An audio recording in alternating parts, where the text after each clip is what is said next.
تو خیر ہم بات کرتے ہیں انشاءاللہ کہ گناہوں کے جو ہے وہ اثرات کیا ہیں انسان کی زندگی میں، اور کیوں انہیں چھوڑنا چاہیے اور کیوں ہمیں موٹیویٹڈ رہنا چاہیے انشاءاللہ کہ گناہوں سے بندہ دور رہے۔ سب سے پہلی بات تو یہ سمجھ لیں، دیکھیں کہ گناہ کی نیچر ہی ایسی ہے کہ وہ آپ کو نقصان دے گا۔ یہ اس لیے نہیں ہے کہ اللہ آپ کو پنش کر رہا ہے، اللہ تو انسان کو پنش کرنا چاہتا ہی نہیں۔ قرآن میں سورہ نساء میں اللہ کہتے ہیں اللہ تمہیں پنش کر کے کیا کرے گا اگر تم اللہ کے ماننے والے اور اللہ سے استغفار کرتے ہو، اللہ کا شکر کرتے ہو۔ اصل میں تو انسان خود پنش کرتا ہے اپنے آپ کو۔ تو جس طرح ایک ریڈیو ایکٹیو مٹیریل نقصان دہ ہے، اس کے قریب آپ جائیں گے آپ کو کینسر ہو جائے گا گاما ریز کی وجہ سے، اسی طرح گناہ ہے، آپ اس کے قریب جائیں گے ہو ہی نہیں سکتا آپ کو نقصان نہ ہو، نقصان آئے گا ہی آئے گا، تو وہ ہم خود اپنا نقصان کر رہے ہیں، ٹھیک ہے۔ تو اس کے اثرات کیا ہیں، سم of the consequences of sun, ابن القیم کی کتاب سے اخذ شدہ ہیں یہ کانسیکوینسز، 9-10 کانسیکوینسز انہوں نے بتائے ہیں۔ یہ اس لیے ہے کیونکہ نفسیاتی طور پہ ہمیں جب ایک چیز کے اثرات پتہ لگ جائیں کانسیکوینسز، تو موٹیویشن آ جاتی ہے اس سے بچنے کی، اس لیے بتا رہا ہوں، ٹھیک ہے۔ پہلی چیز ہے جی کہ نالج سے ڈپرائیو ہو جانا، جتنا بھی آپ کو علم تھا جو بھی تھا اس سے ڈپرائیو ہو جاتا ہے انسان، کیونکہ نالج لائٹ ہے، نور ہے۔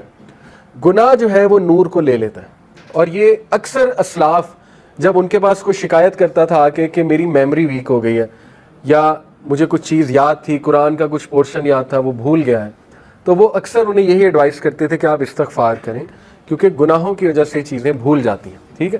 تو یہ ایک بہت بڑا اثر ہے۔ اللہ معاف کرے کسی نے قرآن حفظ کیا ہوا ہے اور وہ بالکل نکل گیا ہے دل سے، تو یہ ایک فکر کرنے والی بات ہے، اور اس کو کوشش کرنی چاہیے اس کو واپس لائے اور اپنے گناہوں کو بھی ظاہر ہے ان سے توبہ کرے۔ دوسری چیز، رزق کا چھن جانا۔ اللہ کے نبی صلی اللہ علیہ وسلم نے فرمایا، ابن ماجہ کی حدیث ہے، صحیح حدیث ہے، ایک شخص کو رزق ملنا ہوتا ہے حلال سے، لیکن وہ جلد بازی کر کے گناہ کر کے وہی رزق حرام سے لے لیتا ہے، تو پھر اس کو ایکسٹرا کچھ نہیں ملتا، جو اس نے لے لیا وہ مل جاتا ہے، نہ اللہ کی ہیلپ اس کے ساتھ ہوتی ہے۔ اور یہ جو حدیث ہے جو میں ابھی سنانے لگا ہوں، یہ کیا ہے؟ A man is deprived of provision because of the sins that he commits۔ انسان کو رزق سے ڈپرائیو کر دیا جاتا ہے اس کے گناہوں کی وجہ سے۔ اب یہاں پہ ہو سکتا ہے آپ کے ذہن میں سوال ہے کہ نہیں یار فلانا اتنے گناہ کرتا ہے، وہ تو موجیں کر رہا ہے، ٹھیک ہے، اس نے تو پلاٹ بنا لیا، یہ کر لیا وہ کر لیا۔ تو دیکھیں رزق 4 طرح کا ہوتا ہے، financial wealth, emotional wealth, social wealth, time wealth. ہو سکتا ہے اس کے پاس فائنینشیل ویلتھ ہو لیکن نہ ایموشنل ویلتھ ہو۔ ایموشنل ویلتھ کیا ہے؟ ذہنی سکون، وہ بھی رزق ہے، غنا، ٹھیک ہے، دل میں ایک سیٹسفیکشن۔ اسی طرح ایموشنل ویلتھ میں ہے جذبات پہ کنٹرول، اینگر مینجمنٹ اچھی، اخلاق اچھا، یہ ایموشنل ویلتھ ہے۔ ہو سکتا ہے وہ بندہ اس سے محروم ہو۔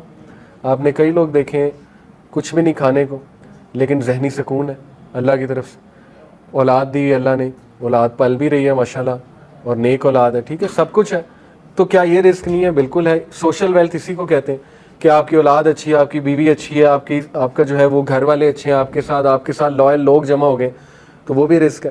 ٹائم ویلتھ، ٹائم میں برکت، آپ کے کام جلدی ہو جاتے ہیں، ٹھیک ہے، آپ کرتے ہی وہ ہیں جو اللہ سبحانہ و تعالیٰ کو پسند ہے، یہ ٹائم میں برکت ہے۔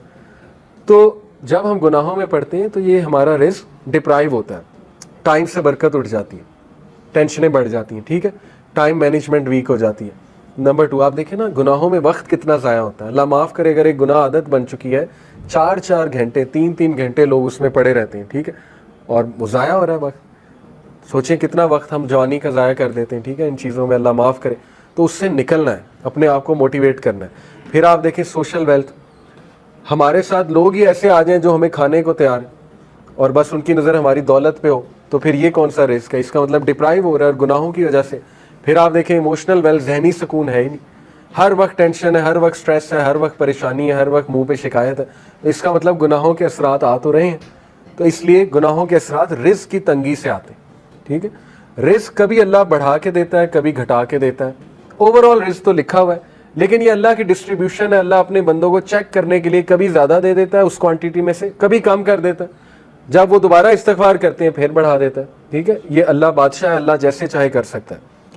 نمبر 3، اللہ اور بندے میں ایک لا تعلقی، سینس آف ایلینیشن، جو بہت بڑی پنشمنٹ ہے، اللہ معاف، بلکہ سب سے سیریس بات ہے یہ، جب آپ اللہ سے دور ہو جائیں اور ایک ڈسٹینس فیل کریں اور الون فیل کریں۔ دنیا کی سب سے بڑی لونلینس، سب سے بڑی تنہائی اللہ سے دوری، ٹھیک ہے۔ تو گناہ وہ اس ڈسٹینس کو انکریز کرتے ہیں۔ کیونکہ دیکھیں نا انسان اللہ معاف کرے اب گناہوں میں ہوتا ہے تو اللہ ظاہر ہے فرشتے اس کے ارد گرد نہیں ہوتے, فرشتے بھی اٹھ جاتے ہیں اس جگہ سے, رحمت نہیں ہوتی اللہ کی, لیکن امید ہوتی ہے, امید بہت ہے. اللہ گناہ گاروں کو ہی معاف کرتے ہیں, obvious سی بات ہے. اللہ ضرور ہوتے ہیں بندے کی طرف محبت سے دیکھ بھی رہے ہوتے ہیں, چاہتے ہیں بندہ نکل آئے اور بندہ جو ہے مجھ سے دعا کرے, مجھے پکارے, لیکن گناہوں کی وجہ سے آہستہ آہستہ یہ ریلیشن ویک ہوتا جاتا ہے. ویکنس یہاں تک آ جاتی ہے کہ ایک بندہ نا مایوس ہو جاتا ہے, کہتا ہے یار کیا اللہ سے مدد مانگوں, میں تو بہت ہی ایکسٹرا کر چکا ہوں, کام اسراف کر چکا ہوں گناہوں کے, اب کیا میں نے اللہ سے بات کرنی. ٹھیک ہے, تو پھر بندہ گیو اپ کر دیتا ہے, گیو اپ کر کے وہ مزید گناہوں کی طرف چلا جاتا ہے. اس لیے اس ڈسٹینس کو کم کرنے کے لیے استغفار کرنا, گناہوں سے توبہ کرنا, گناہوں کو چھوڑنا, تاکہ آپ اللہ کے قریب آ جائیں اور اس ریلیشن کو انجوائے کریں. خالق کے ساتھ جو ریلیشن ہے نا وہ سب سے خوبصورت, سب سے ہیلدی ریلیشن ہے, سب سے بیوٹیفل ریلیشن ہے, اور انسان خوش ہو جاتا ہے خالق کے ساتھ ریلیشن سٹرونگ کر کے. ٹھیک ہے, یہ چوتھی چیز, things become difficult for him so that he does not turn his attention towards any matter but he finds the way blocked or he finds it difficult. کام مشکل ہونا شروع ہو جاتے ہیں گناہوں کی وجہ سے. میں نے جیسے کہا رزق میں تنگی آ جاتی, اس طرح کاموں میں بھی مشکلات آنا شروع ہو جاتی ہیں. اچھا خاصا کام کوئی تھا, ہونے لگا تھا, ایک دم مشکل بن گیا, رکاوٹ آ گئی. ٹھیک ہے, تو اس موقع پہ بندے کو استغفار بڑھانا چاہیے, اپنے گناہوں کی توبہ کرنی چاہیے اس موقع پہ. ٹھیک ہے, تاکہ وہ اٹکا ہوا کام جو اللہ کی رحمت سے وہ ٹھیک ہو جائے. ایک اسلاف تھے, سلف تھے, ان کا واقعہ ہے کہ وہ قرآن حافظ تھے, تو انہوں نے ایک کرسچن عورت تھی, اس سے انہیں محبت ہو گئی, بہت خوبصورت عورت تھی وہ, تو ظاہر خوبصورتی کی وجہ سے وہ اٹریکٹ ہوئے. اس کرسچن عورت نے ان کے سامنے شرط یہ رکھی کہ تم اسلام چھوڑ دو, اسلام چھوڑ کر جو ہے نا وہ پھر تم مجھے پالو گے. تو وہ جو سلف تھے انہوں نے بات مان لی, اللہ معاف کرے, ہی left Islam for the sake of women, اس سے امپریس ہو گئی. اور پھر جو ہے وہ ایک بار کہیں سے گزر رہے تھے تو قرآن کی جو ہے نا وہ یہ آیت ان کے سامنے آئی سورہ حج کی, کہ لوگوں میں سے کچھ ایسے ہیں جو ایج پہ کھڑے ہوئے ہیں, جب تک انہیں اچھائی آ رہی ہے وہ اللہ کی طرف ہے, اور جب انہیں کوئی مشکل آتی ہے تو وہ اسلام سے چلے جاتے ہیں, اور ایسے لوگ دنیا میں بھی خسارے والے ہیں, آخرت میں بھی خسارے والے. تو وہ اتنا روئے یہ آیت سن کے کہ اللہ نے مجھے میسج دے دیا ہے. انہوں نے توبہ کی اور واپس آئے.